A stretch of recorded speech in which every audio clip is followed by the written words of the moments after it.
At sunrise in a mist-covered town outside Vancouver, the streets were still and silver with dew when a small figure appeared at the corner of Maple Avenue.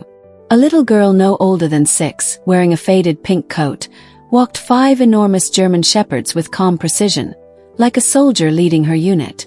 The townsfolk whispered through their windows. "Where are her parents?" someone murmured. "How can she control them?" But when a man stepped forward and called, "Hey kid, need help?"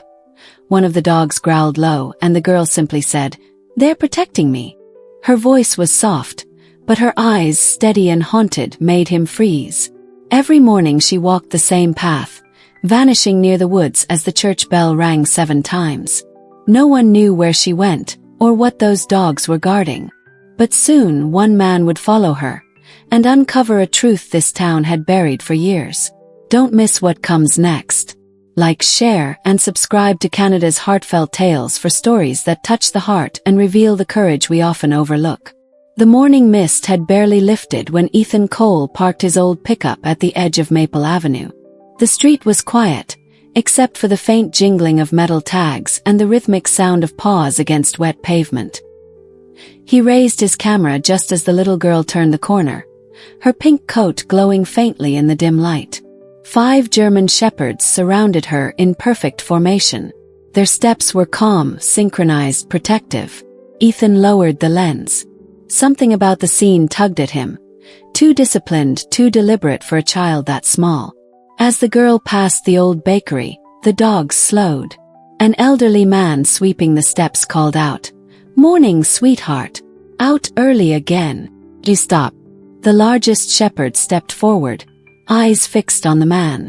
Its muscles tensed, not in anger but in warning. The girl's lips parted, soft but steady. "We don't talk to strangers." The man blinked, speechless. Ethan pressed record. In that brief moment, the girl looked up toward the camera. Her gaze wasn't frightened, it was knowing, like she'd seen this pattern before. Then she turned away, whistled once, and the dogs moved on. Later that day, Maple Avenue buzzed. Someone had posted a video of her walk online. Thousands of comments flooded in. "Where are her parents? Those dogs are trained. This looks dangerous." But mixed with curiosity was ridicule. A local officer named Grayson, known for his arrogance, laughed with his colleagues at the precinct. "A kid walking police dogs. Maybe she stole them," he said. The others chuckled, but the words hit harder than they should have. By the next morning, Grayson was waiting at the corner with his patrol car parked carelessly across the curb. When the girl appeared, he stepped out, his voice sharp. "Stop right there, kid." The dogs froze. The girl's hand trembled slightly on the leash. "You can't be out here with those animals. Where's your guardian?" "I'm not doing anything wrong," she whispered. "Yeah," he sneered. "You think you can control service dogs? That's illegal." "They're not illegal," she said quietly. "They're mine." He smirked, stepping closer. "Yours. Don't lie to me." He reached for the leash, but before he could touch it, the largest shepherd growled deep and low. The sound made the hair on Ethan's neck stand up. He'd been watching from across the street, hidden behind his truck. "Back off," the officer barked, one hand reaching for his taser. The girl's voice cracked. "Please don't. They won't hurt anyone." The dogs closed in around her, forming a barrier. People had started gathering, phones raised. Ethan rushed forward. "Officer, that's enough," he shouted. "You're scaring her." Grayson turned. "Who are you?" "Someone who can tell you're overstepping." "Stay out of this," the officer snapped, but he hesitated when he noticed the crowd recording. For a moment, silence stretched between them, heavy and tense. Then, with a scoff, he lowered his hand. "Fine. But I'll be back. You can't hide behind those mutts forever." The girl didn't move until he drove off. When Ethan approached, she whispered, "He'll take them. He wants to take them away." Her voice was so fragile it barely reached him through the fog. "Not if I can help it," he said softly. "What's your name?" "Lila," she answered, eyes still fixed on the corner where the police car disappeared. From that day, Ethan made it his mission to protect her. Each morning, he followed discreetly, learning the dog's pattern. The way one always scanned the rear, how another lingered near traffic, how Lila whispered German commands under her breath. She didn't just own them, she led them. Weeks passed, and gossip grew crueler. Parents told their kids to stay away. Some claimed the dogs were dangerous. Others said Lila's father had been a criminal. Only Ethan knew the truth was deeper. One evening, rain poured through the narrow streets. Ethan saw flashing lights outside Lila's house, a crumbling structure at the end of a forgotten lane. Two men from animal control were arguing with Grayson. "Those dogs are registered under the city's K9 unit," one said. "No records show transfer of ownership." Grayson smirked. "Exactly. Which means they're city property. The girl's been harboring them illegally." "She's a child," Ethan snapped, stepping forward from the shadows. "You can't treat her like that." Grayson turned, sneer widening. "You again. Still playing hero for that stray kid." Ethan's fists clenched, but he stayed calm. "Those animals are service dogs. Look at them, they're trained, cared for, disciplined. That's no accident." But Grayson wasn't listening. "Take them," he ordered. Lila burst through the door, her hair soaked, her small hands trembling. "No, don't touch them." The dogs erupted into barking, forming a wall between her and the officers. Rain streaked down their fur like silver armor. "Bravo, stay!" she cried, voice breaking. "Stay!" The lead dog froze mid-lunge, obeying instantly. The officers stepped back, startled. Grayson reached for his tranquilizer gun. Ethan moved fast. "Stop!" he shouted. "You fire that, and I swear this whole town will see what you've done." A tense second passed. Grayson's finger hovered near the trigger, but the distant sound of sirens cut through the rain. Another patrol unit was approaching, the precinct chief himself. Chief Alvarez stepped out, soaked but calm. "What's going on here?" Grayson straightened. "Sir, I'm securing dangerous animals." "Dangerous?" Alvarez interrupted, glancing at the girl clutching her dogs. "Those dogs just stood down on command from a child." "Explain that." Grayson hesitated, jaw tightening. Ethan seized the moment. "They're not dangerous, Chief. They're retired K9s from the Metro unit. Look at their collars." Alvarez leaned closer. The tags were faded but legible. Service numbers, city emblems. His face softened. "These were Carter's dogs," he murmured. "Officer Daniel Carter." Lila's voice broke. "He was my dad." The rain stopped, as if the sky itself had paused. Alvarez's expression shifted from suspicion to grief. "Carter was a hero," he said quietly. "He died saving two of my men." Grayson's smirk vanished. "That can't be." "She's been taking care of his unit," Ethan said firmly. "Feeding them, training them, keeping them together. Alone." For the first time, the crowd murmured in her favor. The chief sighed, lowering his voice. "Stand down, Officer Grayson." But Grayson wasn't finished. Pride twisted his tone.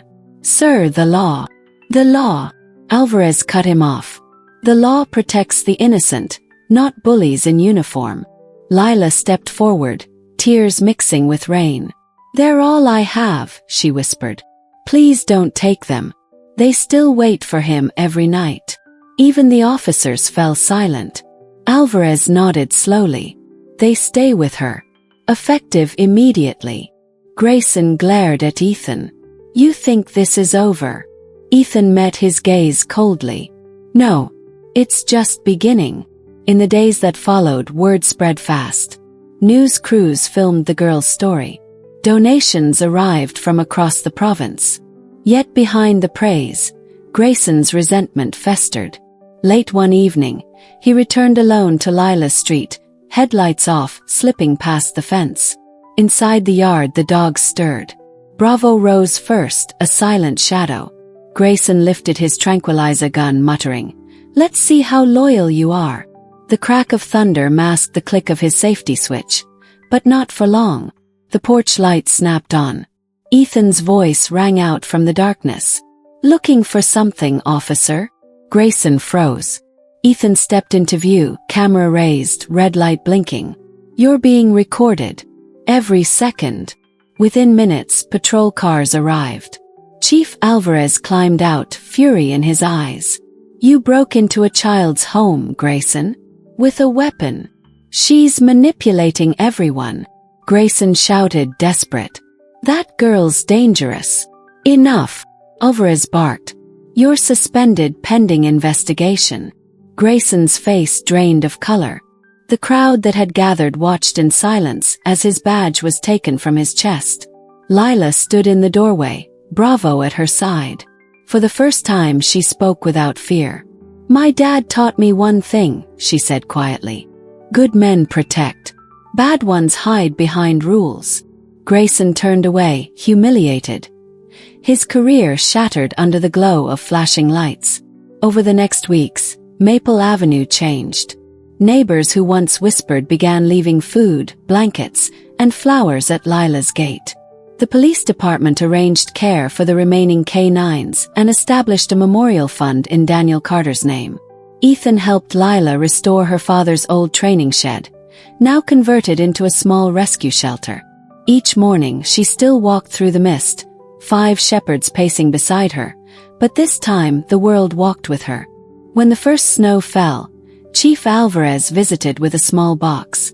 Inside was a medal, silver, engraved with the words for loyalty and courage beyond duty. He pinned it gently to her coat.